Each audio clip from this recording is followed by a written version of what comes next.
What I'm about to share with you is a study that you've most likely never even heard about. It's called the ACE study. And let me tell you right now, by the time we're finished, you'll understand exactly why it's so immensely important. Not only here in the US, but throughout the world as well. Ready? All right, let's get our feet wet, shall we? Welcome back. Tokyo Joe Fisk here, and once again, and this is the Excellent Addict.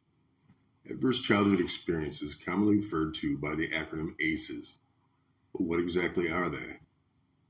Well, these so-called ACEs can be classified as childhood emotional, physical, or sexual abuse, including or combined with household dysfunction that occurs during childhood. In other words, childhood trauma developed from a specific set of categories. These categories include verbal, physical, and contact sexual abuse, maternal domestic violence, household substance abuse, household mental illness, incarcerated household members, and parental separation or divorce. Initially, I'll put forward a simple overview. Later on in this segment, I'll offer in a bit better detail the entire list of questions as they were presented during the original ACEs study. For now, it'll suffice for me to impress upon you how scientific evidence that is mounting in regard to how adverse childhood experiences have such a profound, long-lasting impact on health across the board throughout all stages of life.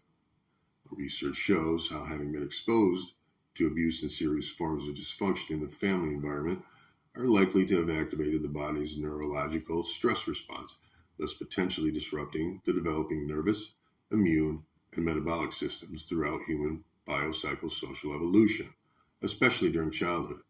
And once again, ACEs are undeniably associated with lifelong physical and mental health problems that develop in childhood, emerge in adolescence, and persist into adulthood. These associations include cardiovascular and chronic obstructive pulmonary diseases, autoimmune diseases such as Crohn's disease and diabetes, substance abuse, and depression. And the research begins. The ACEs study itself is a collaborative effort between Kaiser Permanente's Health Maintenance Organization in San Diego and the Centers for Disease Control in Atlanta. The study was and remains designed to examine the long-term relationship between ACEs and a variety of health behaviors and outcomes in adulthood. The underlying theory of the ACE study is that stressful or traumatic childhood experiences have negative neurodevelopmental impacts that persist over the lifespan, as well as increasing the risk of a variety of health and social problems. The ACE study was based at Kaiser Permanente's Health Appraisal Primary Care Clinic. All Kaiser members who completed medical examinations at the Health Appraisal Clinic, roughly 27,000 of them, were eligible to participate in the original ACEs study. Within 2 weeks after the members' visit to the Health Appraisal Clinic, a study questionnaire was mailed asking a specific set of questions about the personal health behaviors and how they correlated with their adverse childhood experiences. A total of 17,421 persons responded. And this is how it all truly began.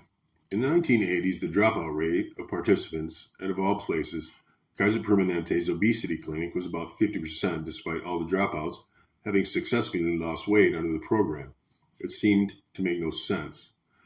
Dr. Vincent Folletti, then head of Kaiser Permanente's Department of Preventive Medicine, began conducting interviews with people who had left the program, and he was somewhat shocked to discover that a majority of the 286 people he'd interviewed had experienced childhood sexual abuse. The interview findings suggested to Folletti that weight gain may be a coping mechanism for depression, anxiety, and fear. Dr. Folletti, along with Robert Anda from the Centers for Disease Control, went on to survey childhood trauma experiences of Kaiser Permanente patient volunteers. Participants were asked about different types of adverse childhood experiences that had been identified in earlier research literature. Here's the full questionnaire I promised as it was offered to original volunteers. The concept of adverse childhood experiences refers to various traumatic events or circumstances affecting children before the ages of 19 and causing mental and physical harm. There are 10 types. 1. Physical abuse. Any intentional act that causes physical harm through bodily contact. 2. Sexual abuse. Any forceful, unwanted, or otherwise abusive sexual behavior. 3. Psychological abuse. Any intentional act that causes psychological harm, such as gaslighting, bullying, or guilt tripping. 4. Physical neglect. failure to help meet the basic biological needs of a child, such as food, water, or shelter. Psychological neglect, failure to help meet the basic emotional needs of a child, such as attention and affection. 6. Witnessing domestic abuse, observing violence occurring between individuals, such as domestic setting, such as between parents or other family members.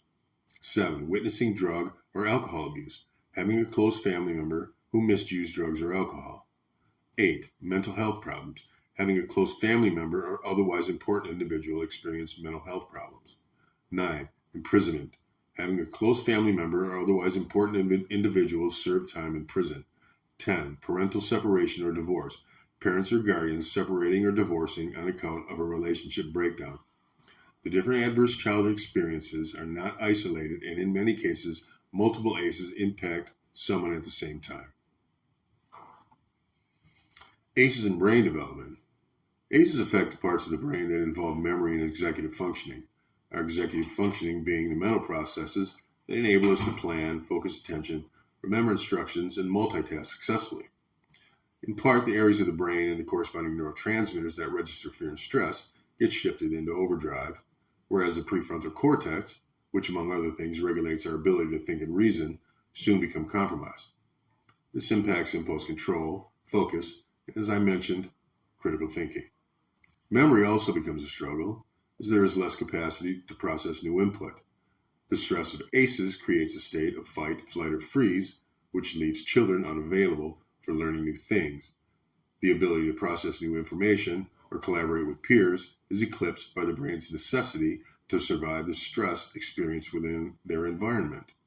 The inconsistency and instability of the environment alters the many cognitive or thought processes necessary for effective emotional, social, or academic development.